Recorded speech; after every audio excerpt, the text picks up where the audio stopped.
तीन शिवलिंग है। जो बेटा बेटी कहते हैं कि मुझे सफलता नहीं मिल रही, जो दुनिया के लोग कहते हैं मैं असफल हो रहा हूं, मुझे सफलता नहीं मिल रही, तीन शिवलिंग का वर्णन किया गया। पहले नंबर पर है लाल मट्टी के शिवलिंग का।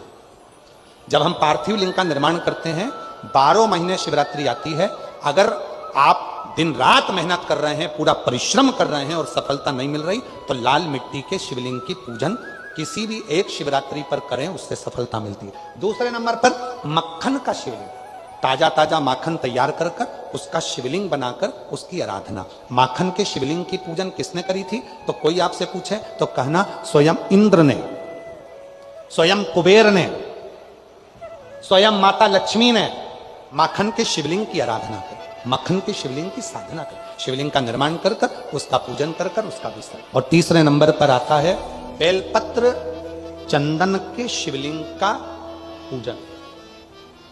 जब शरीर में कोई बड़ी बीमारी आ जाती है, डॉक्टर ने कह दिया कि शरीर में गठान आ गई है और वो गठान गल नहीं रही, डॉक्टर शंकर का एक रूप होते हैं। शिव महापुराण में डॉक्टर को शिव कहा गया। डॉक्टर को दिखाओ, जांच कराओ, दवाइयां बोले तो दवाइयां खाओ, जांचे बोले तो जांचे कराओ। साथ में डॉक्टर अपना काम करे, तुम अपना काम करो।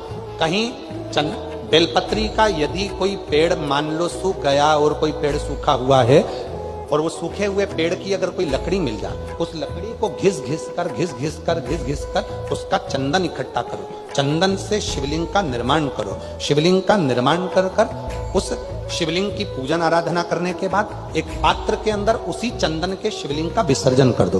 विसर्जन करे हुए उस चंदन को अपनी नाभि से ऊपर के भाग में, मतलब वक्ष स्थल पर और ये मस्तक से पीछे के भाग में थोड़ा सा उस चंदन का लेपन करना प्रारंभ करो।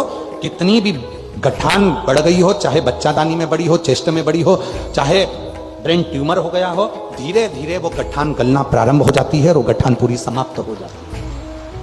बेलपत्र का शिवलिंग, मक्खन का शिवलिंग और लाल मट्टी का शिवलिंग, ये दोनों शिवलिंग, तीनों शिवलिंग प्रखर हो। ये तीन शिवलिंग की बड़ी प्रखरता।